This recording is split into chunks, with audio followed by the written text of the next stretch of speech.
been transformed from two-dimensional to the three-dimensional radiographs, in particular CBCT. And it is logical also to assess the three-dimensional anatomical or pathological structures using the three-dimensional imaging modality rather than assessing them using two-dimensional radiographs, because we all know the limitations associated with the two-dimensional radiographs. And when we talk about the CBCT, this imaging modality cannot be ignored in the current era because of its immense application in almost all the specialties of dentistry. When we talk about the oral maxillofacial surgery, implantology, orthodontics, periodontology, endodontics. So its application is immense. So that's why it's very important to understand the basic scanning parameters and how to manipulate or how to play with the image on the CBCT. So in today's session, we just go through some of the latest or novel methods of age estimation, which we have developed and my research team has developed over the last 6 to 7 years by employing CBCT image analysis.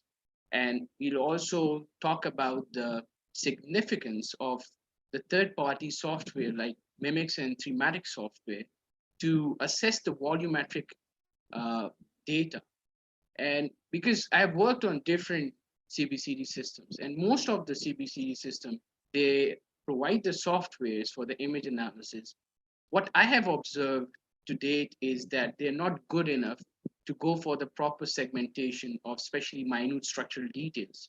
So the third-party software plays a very significant role. And one of the softwares on which I have worked is the Mimics and Thematic software, and this has been validated. But there are other free softwares available as well, which can be used effectively to generate the 3D models for the volumetric studies. We'll also go through some of the limitations that are associated with the two-dimensional radiographs and why the world is moving towards the CBCT image analysis. And some of the recent advancements regarding CBCT are very important to understand. Because in this part of the world, in the developing world, most of the people are still reluctant in using the CBCT image analysis or CBCT image modality. And it's very important to understand the advancements that have taken place in the CBCT technology. And also we'll go through some of the important scanning parameters like voxel size and the field of view and its effect on the volumetric assessment for different dental structures or oral maxillofacial structures. Now, before I proceed towards the session, I'll just go through some of the general perceptions that are related to the CBCT, and that's why people are reluctant in using this amazing imaging modality. The first is the higher radiation exposure. See, if this question was asked about 10 years ago, I would have straight away said, yes, CBCT does offer high radiation exposure to the patient. But nowadays, as we are living in an era of rapid advancements and research, this imaging modality has been transformed completely because of its advancements. And nowadays, we can limit the radiation exposure to the maximum limit. And it's almost equivalent, and we can reduce it to almost equivalent to that of the dental panoramic radiographs. We'll talk about it in detail later. So we can use this imaging modality much more effectively now with reduced radiation exposure to the patient. Another perception regarding this imaging modality is that the medical CT offers higher spatial resolution than CBCT. When I started my post-graduation under the supervision of Professor Dr. Prabha and Professor Dr. Nulisa, when I started my post-graduation, at that time I was of the opinion that maybe CBCT offers lesser spatial resolution than medical CT because of the sophisticated machine that the medical CT is, and it's more expensive. There's much more advanced setup for that.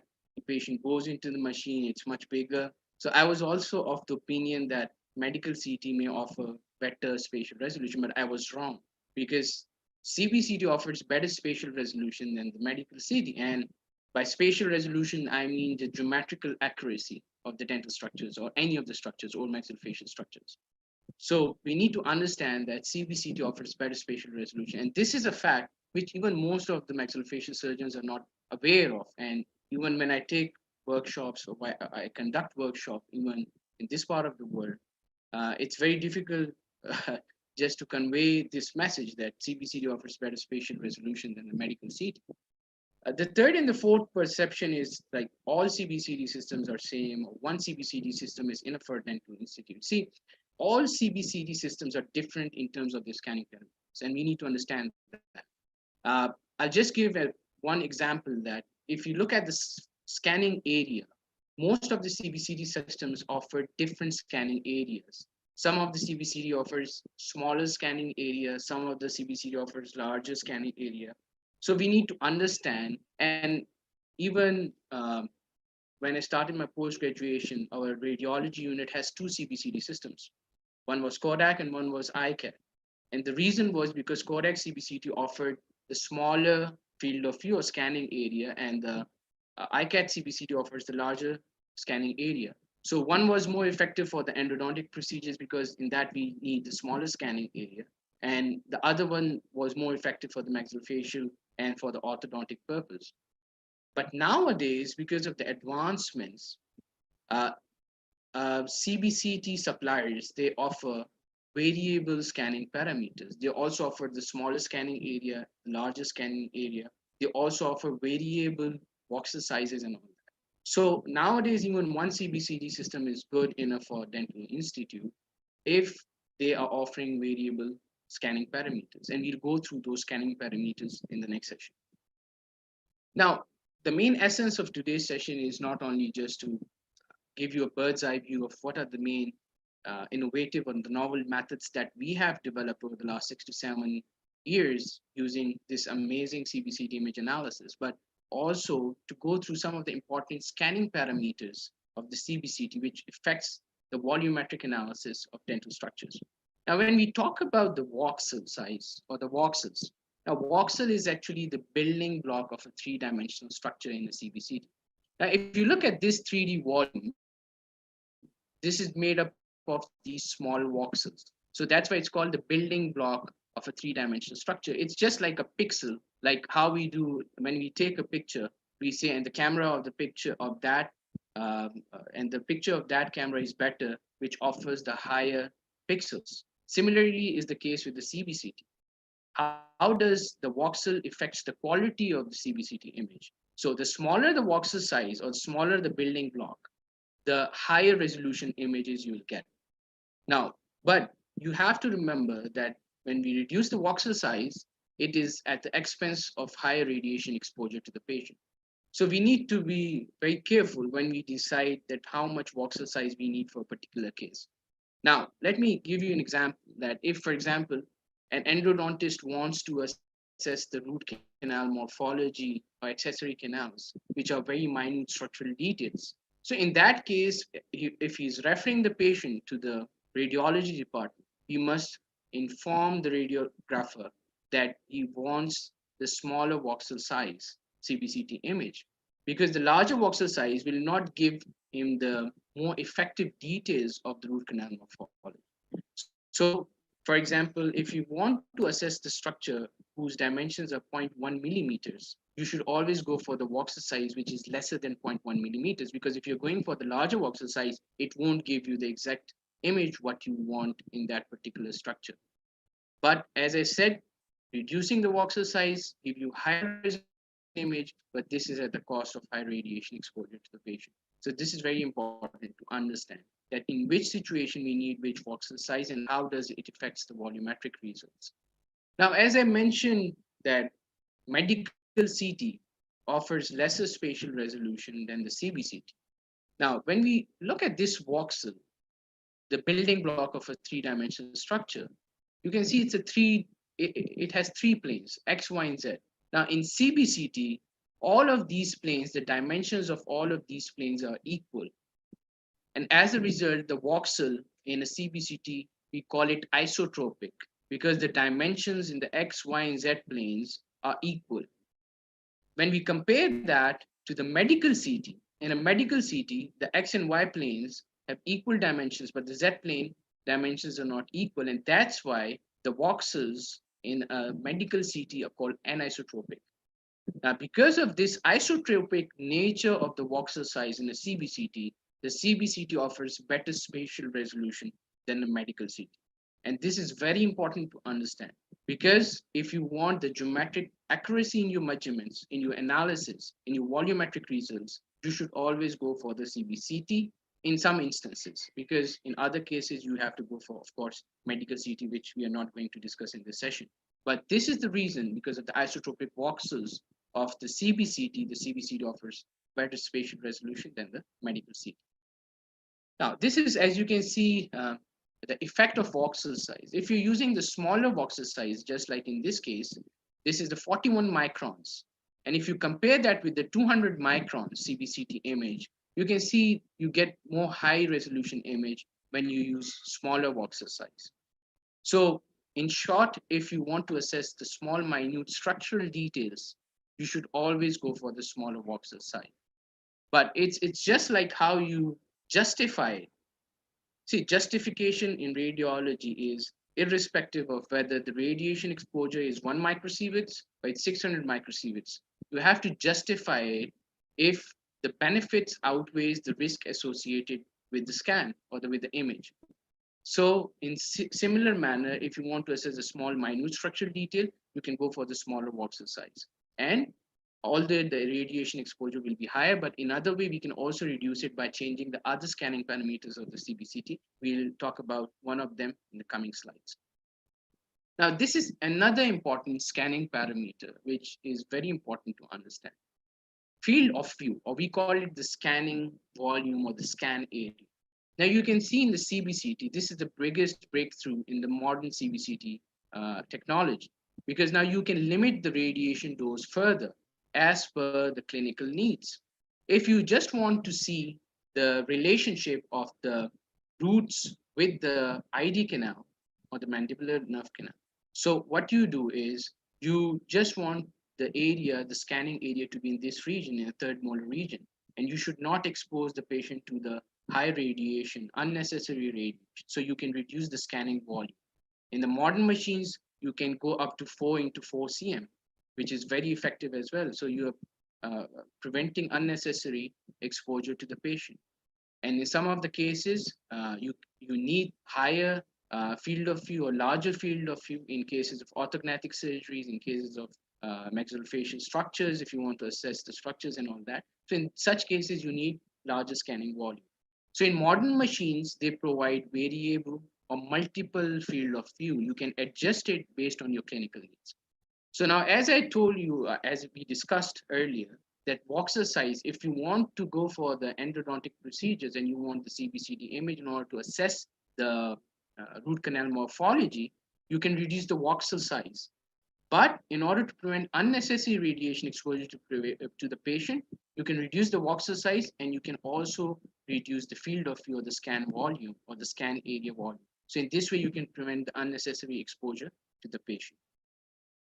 Now, similarly, as you can see, by altering the field of view and other exposure parameters, you can significantly reduce the radiation exposure to the patient. If you look at this one, 29 microsieverts of radiation exposure, when you reduce the scan time to 4.8 seconds, and also the field of view. If you look at the highest radiation dose in this table, which is 490, you can see the scanning time and the exposure settings are higher, as well as the field of view. So in this way, you can alter your scanning parameters in order to limit the radiation exposure to the patient with the highest output of clinical results.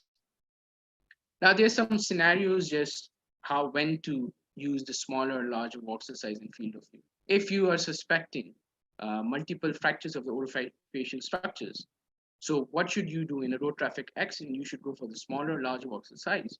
See, in such cases, you can go for the smaller voxel size if you want to see the fine structures, fine fractures lines, and you can go for the larger field of view.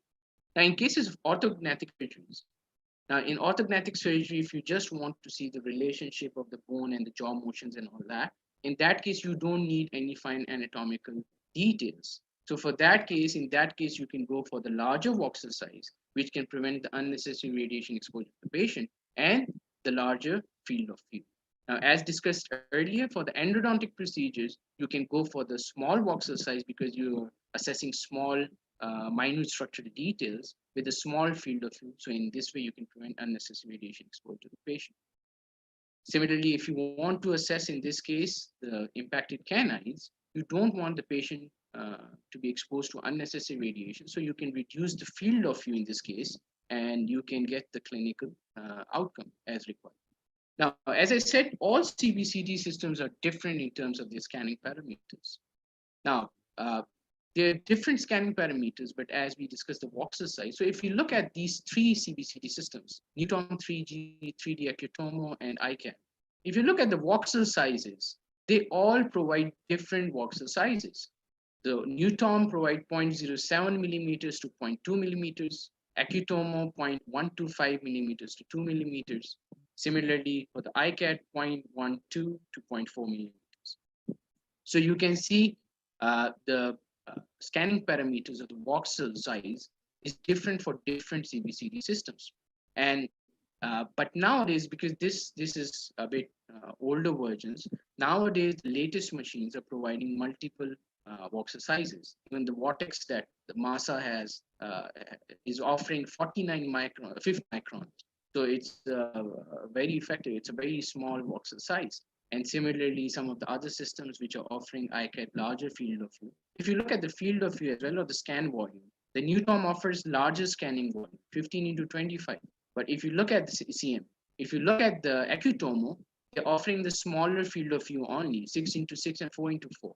So in such cases, a dental institute may need two CBCT systems, one for the orthognathic surgery procedures and one for the endodontic procedures. But as I said, nowadays, the suppliers and the CBCT technology has improved, and they're offering multiple scanning parameters or scanning options in one CBCT system. Now, when we compare the radiation dosage or the effective dose, if you look at the digital panoramic dose, it's from 4.7 to 14.5 microsieverts of radiation exposure. And the film panoramic is offering 26 microsieverts. So if you compare that with the CBCT offers from 25 to 600 microsieverts, and then the full mouth series and the medical seat. So if you look at it, it's almost even the latest Kodak 9000C 3D, which provides the radiation exposure. You can reduce the radiation exposure to 19 microsieverts if you change the scanning parameters. So it's almost comparable to that of the panoramic radiograph. So what the problem is that what we do is, whenever we want to see the relationship of the third molars with the ID canal, what we do is that we first ask the patient to go for the panoramic radiograph. Because there's a general perception that whenever you hear about the CBCT scan, the first thing that comes to your mind is the high radiation exposure to the patient. Yes, there is a high radiation exposure, but you can limit it to a maximum. And it's almost equivalent to that. You can reduce it up to the panoramic radiograph. So what they do, they ask the patient to go for the panoramic radiograph. And then because it's a two-dimensional radiograph, you cannot see any sectional details. You cannot see a 3D view. So they fail to assess the relationship. And then they are asking the patient to do the CBCT scan again with a smaller field of view. So it's always better if you feel that you can get the three-dimensional analysis of relationship of the ID canal with the third molar roots. So why not go for the CBCT scan right at the start? If you can reduce, if you have the CBCT system, which is offering you the limited field of view and the voxel resolution as well, so you can go for that. Now, okay, coming back to dental age estimation. So these were some of the important scanning parameters that I wanted just to discuss, which has an impact on the volumetric assessment and also on the patient radiation exposure. Now, when we talk about the dental identification and significance and age estimation, why is it useful? See, teeth are the most calcified structures of the human body, and they can resist physical, chemical, and mechanical and nutritional stress to a greater extent that they can be used quite effectively for identification and age estimation. We were working with the geology department, Prof. Prabha and Dr. Nulis, and we all working, and they handed over the tooth fossil in order to determine whether this belongs to the orangutan or the humans. And they said this tooth fossil date back to about 0.5 million years ago. So just by looking at this, you can imagine that how teeth can withstand harsh environmental conditions. And especially when we talk about dental age estimation, they are very resistant and they are minimally affected by the nutritional deficiencies as well. So they can be used quite effectively for identification age estimation, especially in terms of disaster victim identification management. See, when we talk about the disasters, whether they're natural or man-made in the form of earthquakes, tsunamis, aviation disasters, they're mostly sudden, unexpected, and they involve large amount of loss of life. And it's not easy for the local government resources, especially in the developing world, to manage such a situation on such a large scale. So in that case, forensic odontology or dental age estimation or identification plays a very significant role because according to the Interpol, there are three primary identifiers that can be used quite effectively for the identification. DNA profiling, DNA analysis, biometric profiling, fingerprinting, and dental identification. Now, if you look at all these three primary identifiers, especially in the developing world, it's not possible to go for identification process through DNA analysis and biometric fingerprinting and so on. So dental identification is one of the simplest and the quickest way of identification, and you can go for dental age estimation. But of course, I'm not going to into the detail of the merits of and merits of each of these modalities. But dental identification age estimation is one of the simplest and the quickest method according to the one of the three primary identifiers according to the Interpol. Now, as I said at the start of the session, just like other radiographic dental procedures, most of the dental age estimation methods that were developed in the 20th century were also based on two-dimensional radiographs, mainly periapical and panoramic radiographs. But since the introduction of CBCT, these dental age estimation methods have been transformed from these two-dimensional imaging modality to three-dimensional imaging, especially CBCT and then MRI as well. And there are some limitations. If you look at, Cameriers and his research, it's one of the dental age estimation methods that they have developed based on the panoramic radiograph. So what they were doing is that they assessed age or estimated age based on the linear distance between the developing root apices. Now, if you look at this radiograph, especially in the multi-rooted teeth, it's very difficult to assess or to measure the distance between the inner margins of the mesial and the distal roots. And similarly for the other developing teeth as well. And there are limitations associated. We have to understand that these are the three-dimensional structures. And we cannot see any sectional information in these two-dimensional radiographs.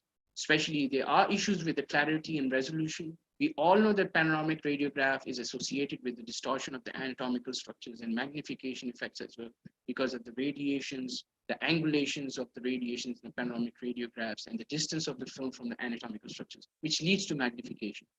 And also the two-dimensional radiographs doesn't represent the three-dimensional anatomical structure. It's not logical also to assess the three-dimensional structures using two-dimensional radiographs. But despite of saying all this method, Camerier and his researchers, which they've developed back in 2006, have been used widely and has been validated on various populations quite successfully. So looking at this, we and our researchers and our research team, under the supervision of Prof. Prabha and Dr. Melisa, we decided to develop the 3D models of these developing teeth, and then we wanted to see the relationship. So I'll just go through some of our research work in which we have employed the three-dimensional CBCT image analysis to develop some of the dental age estimation methods.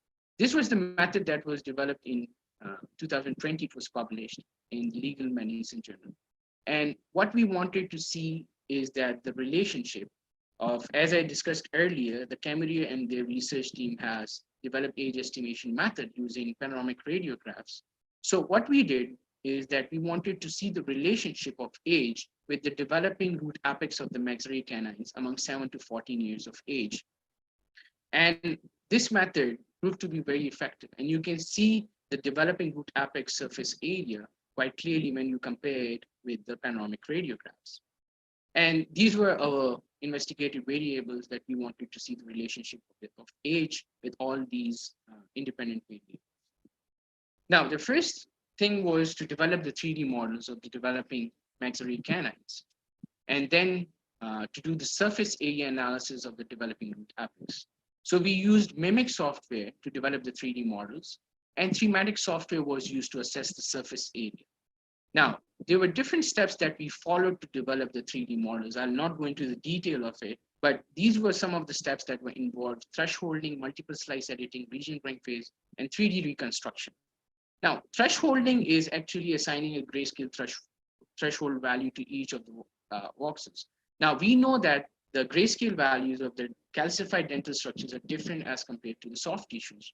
So we have assigned, because you are looking at the developing maxillary canine, so we have assigned the grayscale threshold value to these dental structures. After assigning that, we followed the multiple slice editing phase, in which each slice by slice, we have assessed the structure, whether the software has accurately selected the developing roots or the developing maxillary canines. And then we have grown the region because we just wanted to develop the 3D model of the canines. And after developing it, then the software developed these 3 models for us. Now, if you look at this image in the A, B, and C figure, this is the developing root apex surface. You can see over here margins of the early phase of development of the maxillary canines. And the last 3 that you can see at the bottom is the advanced stage of the maxillary canine development. Now you can see the margins quite clearly. When you compare this with the 2-dimensional radiograph method that we have just discussed earlier, it's quite prominent. You can see the margins of the developing root apex very clearly when you compare it with the 2-dimensional radiographs. So this was the model that was developed. You can see quite clearly the 3-dimensional view of the developing maxillary canines. Now, in this case, the plus point was because we were looking at a 3-dimensional view. So we were able to see the buccal aspect, the palatal, the mesial, and the distal margins. And you can not only see the dental structures, but also the pulp cavity as well. So it's very effective. When we developed it, we were able to see the developing root apex very clearly. And you can see the margins. Another thing which we observed was that the development of the root apex was not uniform in all the 3 planes, like buccally, mesially, distally, and palatal. So some of the, I'll show in the next video, some of the dental structures, some of the maxillary canines, their development was not uniform. And then future studies can also aim for that what are the reasons that some of the teeth margins are much more developed quickly as compared to the other margins. So once we developed the 3D models, then we wanted to go for the surface area analysis. So we used thematic software to assess the surface area of the developing maxillary canines. And this was how first we created the margins. Along the margins, we created the curve. And once the curve was developed, the software was able to develop the surface area for us. And the plus point in this one was that not only we got the surface area in a plane, like in a straight line, but we were also able to follow the curvature in a 3-dimensional plane. So which was also another plus point, that it was not only giving us the 2-dimensional surface area, but it was following the 3-dimensional curvature of the developing maxillary canines. And similarly for the maxillary canines we have also developed it for the 3rd motors, which I'll show you in the coming slides.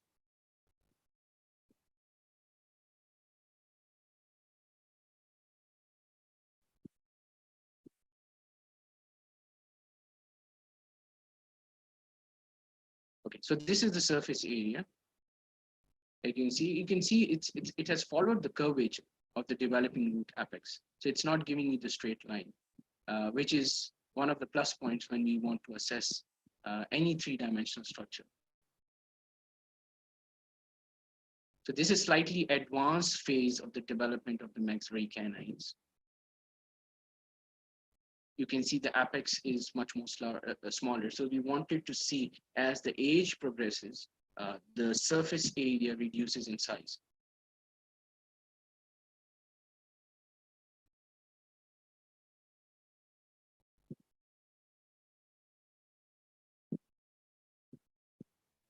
Okay, so ultimately, when we developed the model, you can see quite clearly over here that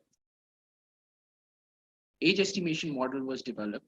And in this model, we entered that when we enter the epic surface area, which we have calculated using the surface area analysis using mimics and thematics, as I showed, we were able to estimate the age, and the accuracy was very high because 95.6% of the variation in age was explained by the surface area of the canine apex, gender, and status of the root development. Now, one thing which is very important to mention, we also wanted to see the variation of ethnicity on this age estimation model. So for maxillary canines, there was no relationship of the Malay or the Chinese ethnicity with regards to the age estimation. And when we tested that model on a separate independent validation sample, it showed us an accuracy of 0.30 mean absolute error value, which is very acceptable, which is very good. And we have to remember that we use the voxel size of 0.30 millimeters for these CBCT images. And it's not easy to demarcate the minute structural details at the reticular portion of the roots. So that's why if we use for future studies, for future recommendations, if we use the voxel size, smaller voxel size, we may get more accurate age estimation model, which may give us much more reliable and much accurate age estimation with a smaller mean absolute error values. Then in other research projects, the way how we developed it for the maxillary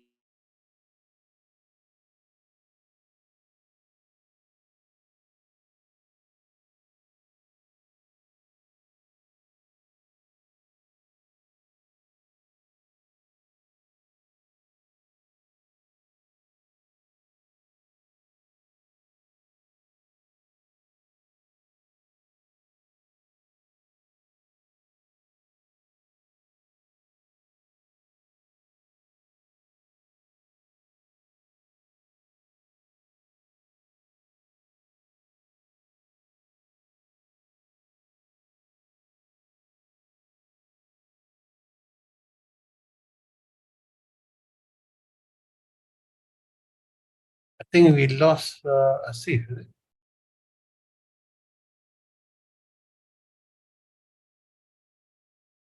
Sorry, I think there's some technical error here.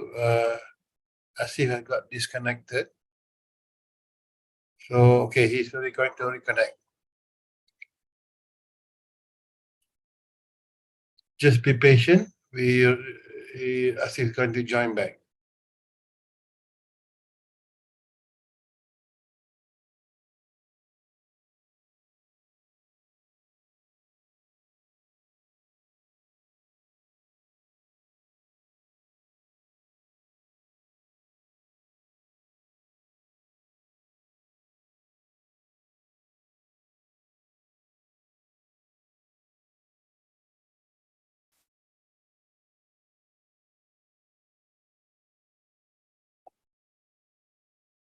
Is he in? Is he in?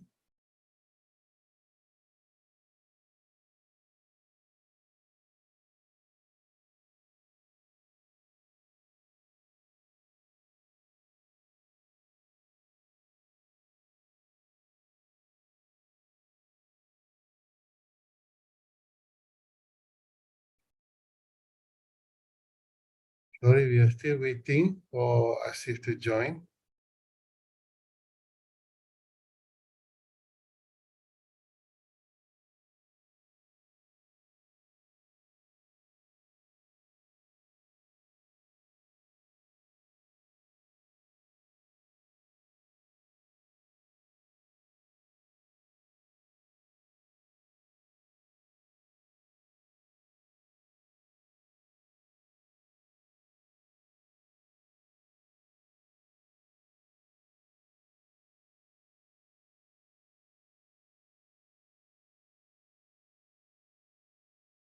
Datin Amy, has he joined? I can't see him.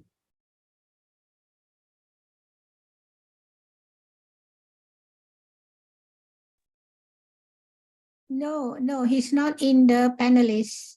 No, in attendees. We have to look at attendees because you log in there, then we have to upgrade him. Oh, He'll be He's not in the attendee also, Professor. oh.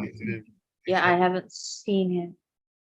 Yeah, he'll be an attendee, then we have to upgrade him to panelist. Yes.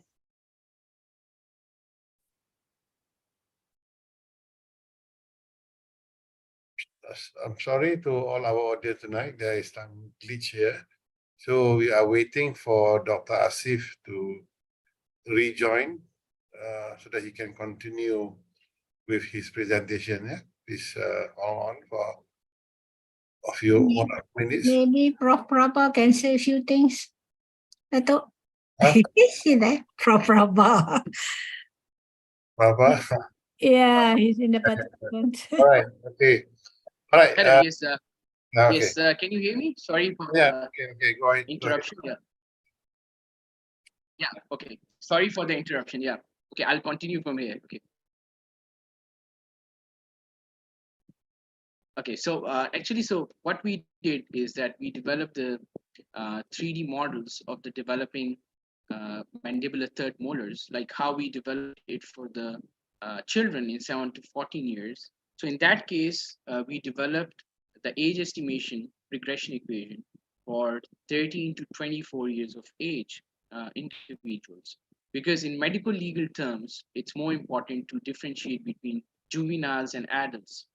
And this method was developed, and we developed the 3D models as explained earlier.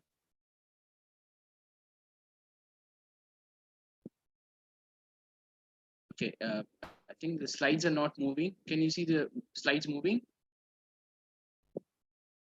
No, it's not moving. He's still showing the articles. Okay, so just, Can you try to forward the slide? okay.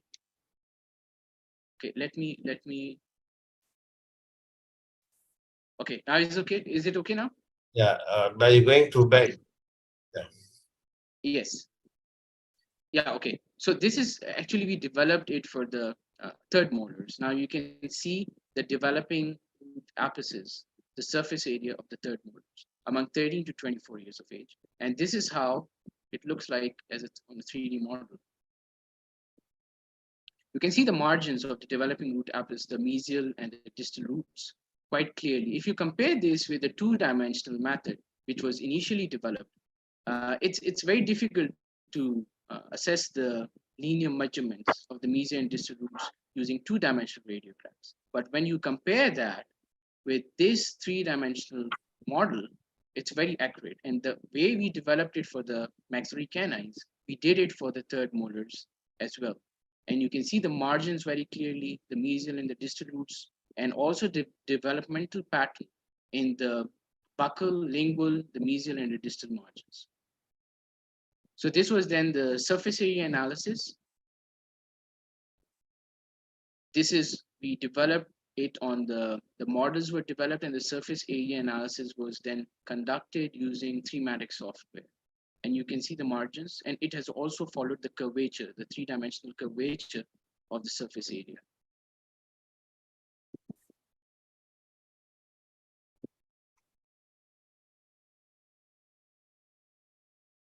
So as you can see here,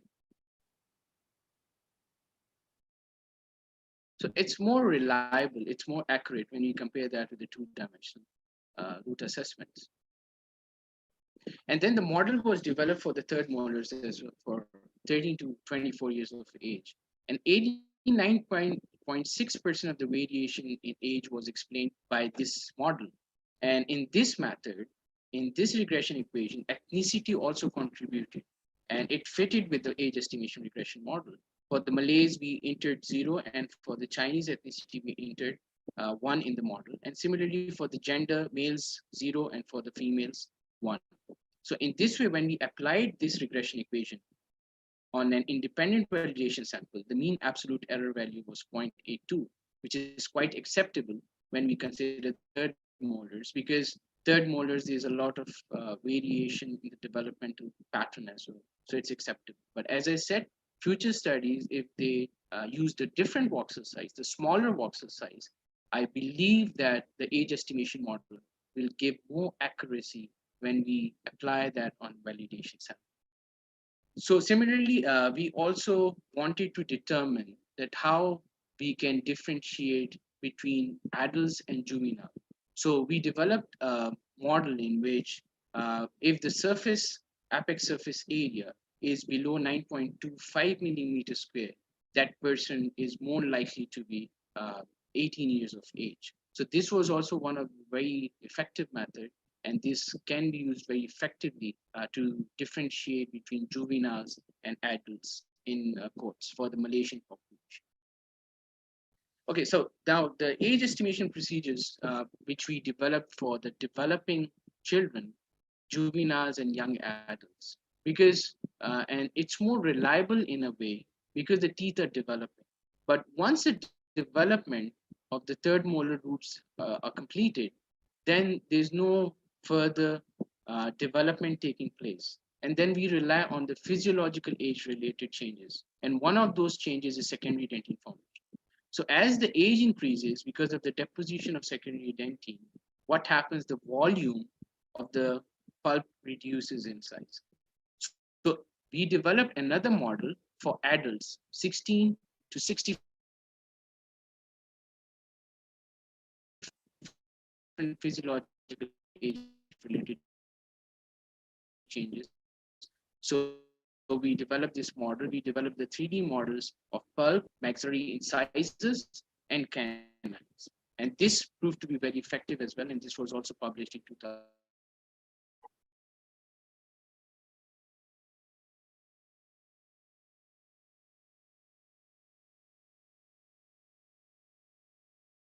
I think we have the same problem here.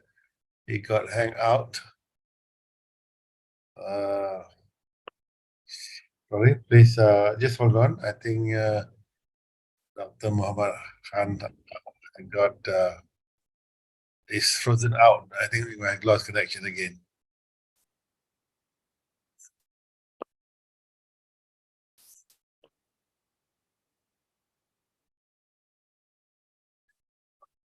Bear with us another moment. We still, Dr. Muhammad Khan still,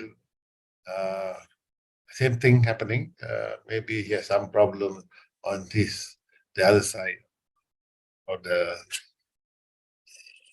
window.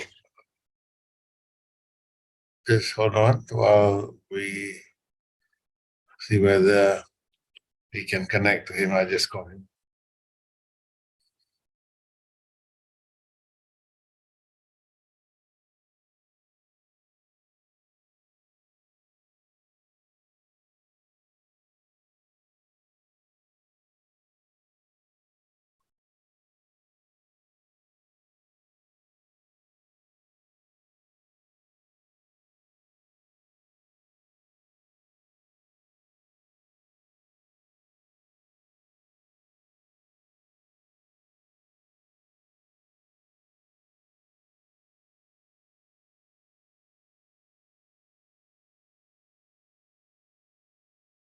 Right. So go on. I don't know why I get disconnected. Yeah, I something. think now it's okay. So yeah, exactly. Yeah. So okay. So sorry for the inconvenience again. This is another method which we have developed, and we wanted to see the same relationship. But when we were assessing the 3D models on mimics and thematic software, we figured out that it's very difficult to differentiate between the radicular tooth and the bony structures. So we wanted to develop a simpler method. So we compared the pulp tooth volume ratio of the whole tooth and also the pulp chamber and the volume of the calcified structure until up to the cementary enamel junction. And we figured out that the up to cementary enamel junction gave us more reliable model as compared to the complete tooth. So these are some of the methods that we have developed, and we are still working on that. And we are trying to develop more refined methods using CBCT image analysis.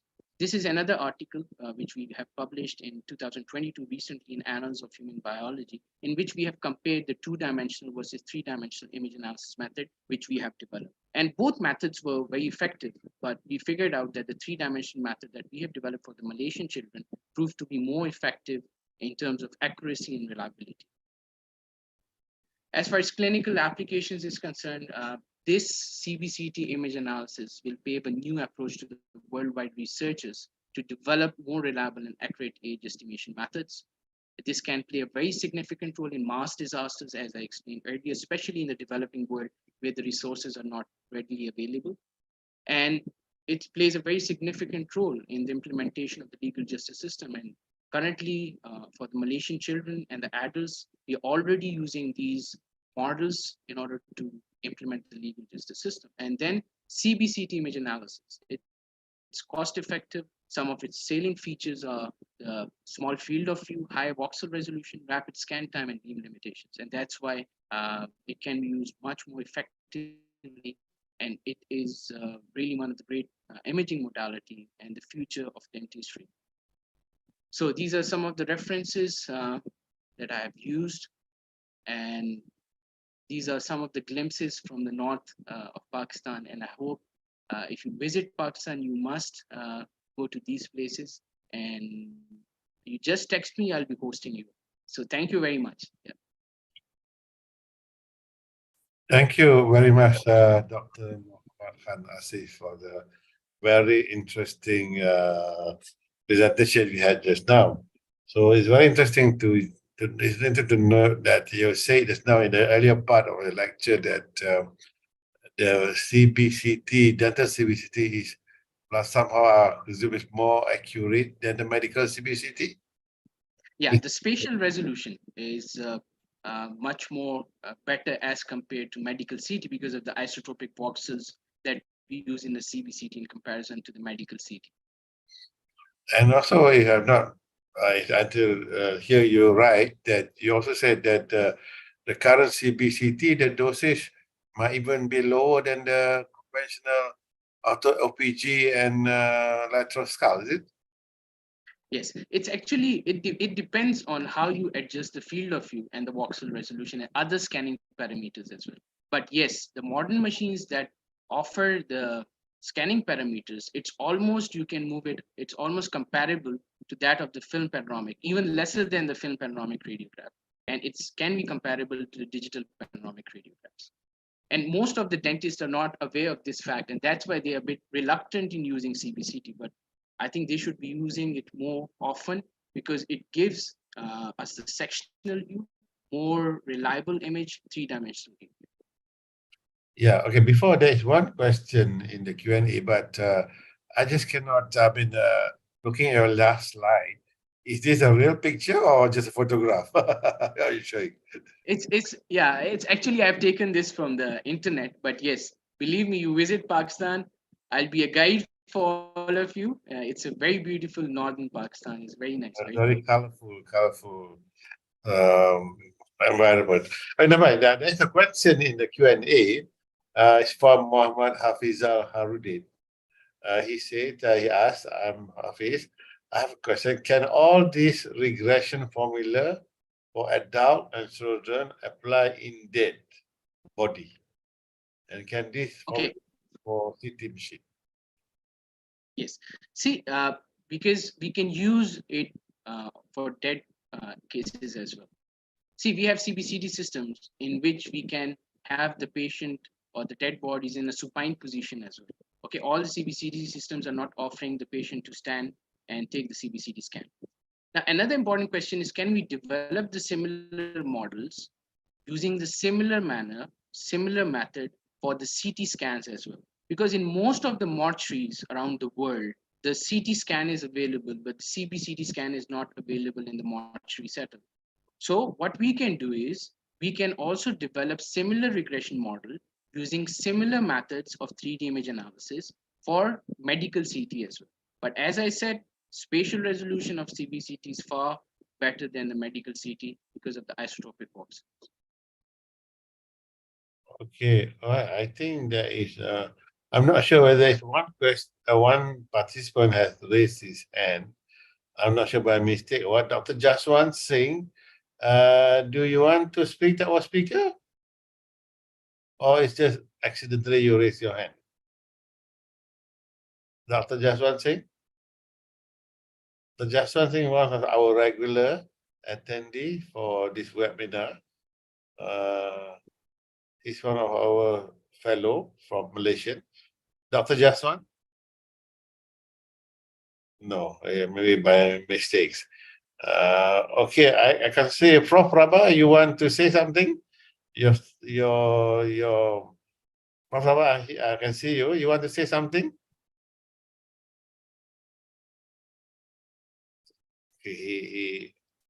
Right. Dato, I think Mohammed has already done an impressive presentation over, I think, the small hiccups here and there. But I think this is something that the other parts of the world, they should take up and do so that they can do the age estimation. So I think that is something that is, which actually he developed, I think Mohammed developed, and others can also follow, just like Cameri system, right? Yeah, the Cameri system is now very famous. So probably somebody will pick up this method and do for their own population, because now we have to think of each population being different. So each population will need to have this kind of age estimation. Yeah. Okay, thank Thank you. you. I saw another question in Q&A. It's from Professor Zainul Ahmad. His question is, on the field of forensic DVI, how CBCT imaging is carried out and its legal application in future? This is a question from... Yes, okay. So as far as its legal application is concerned, see, the validation of any of the CBCT system is very important. And that's the reason that when we develop these age estimation regression equations, we have validated that on an independent sample. So first, you can apply these regression equations in cases of forensic DVI if you have validated that CBCT systems as well.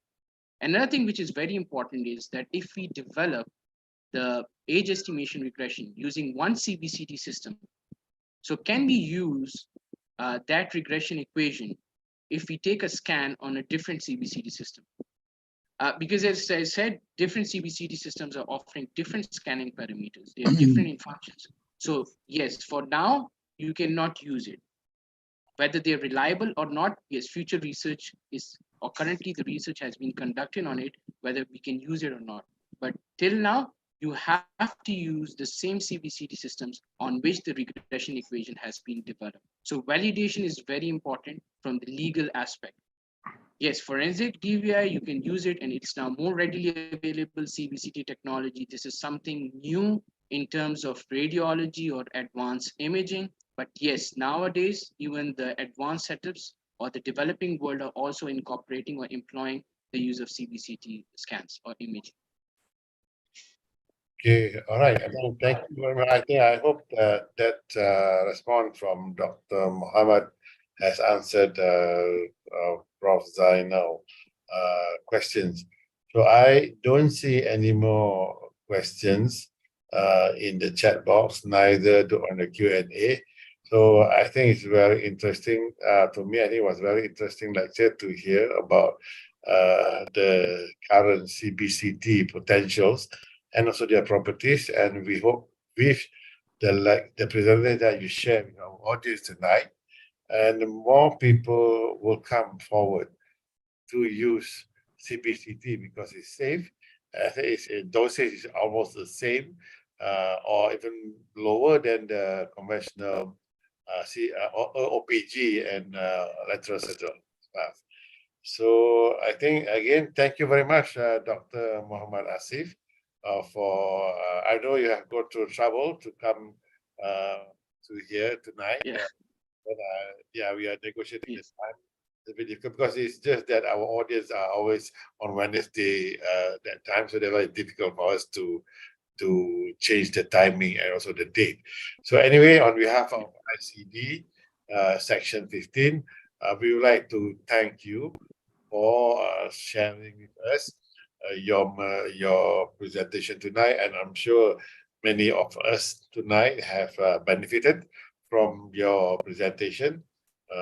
So hopefully, maybe in your free sometime again in future, maybe we can invite you again to see more, maybe Yeah, sure. clinical or on the field application of forensic odontologists. If you have that Yes. picture. Again, thank you very much. Yeah. Dr. Thank you very much for having me, Prof. Thank you very much. Thank you very much for Okay.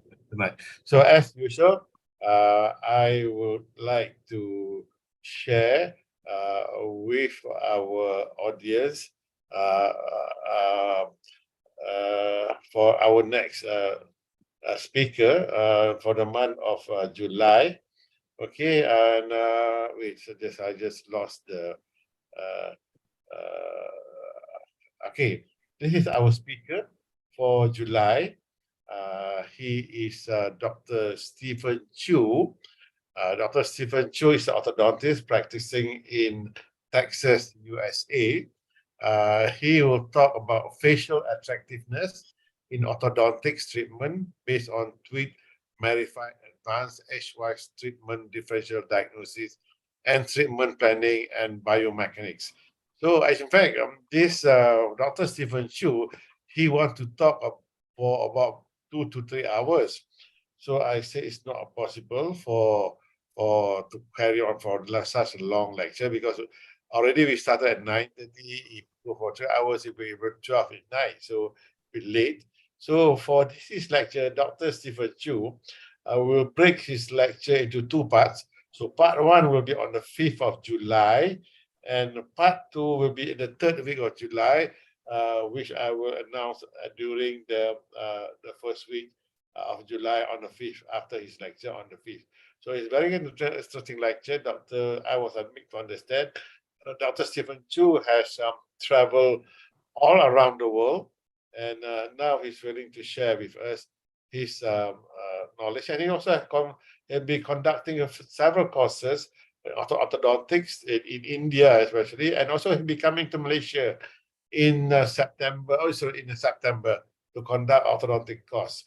So again, this webinar that he's going to conduct with ICD will be, I would say, is an eye opener, and for those who want to join his workshop in September, in the month of September, which we will be organizing. I mean, MASA and ICD will be organizing the workshop, hands-on workshop in September.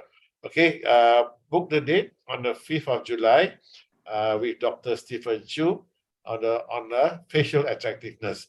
So please log into the same time, but different dates. 5th of July for this Dr. Stephen Chu lecture, part 1. Again, till then, me and my team from Dr. Ami, Datin Dr. Mayuna, and Dr. Nagam, I would like to thank you, all of you who has joined us tonight. And of course, to Dr. Muhammad Hassan Asif, who has shared his valuable research input that he has carried out during his PhD study. All right, thank you very much. Till then, we'll meet in July, on July the 5th, for Dr. Stephen Chu lecture. Thank you and good night. Good night, Prof. Right. Okay, thank you. Say thank you. Yeah, that number. Okay, just one we can see. It would be in and lying down. Okay, we will end for. Oh, there's another question, but it was a bit late. It's okay. Dr. Steve, sorry, I've been Muhammad Dr. Hafiz out. The speaker already left, so we can ask him later. All right, thank you again, and see you all in the next July webinar.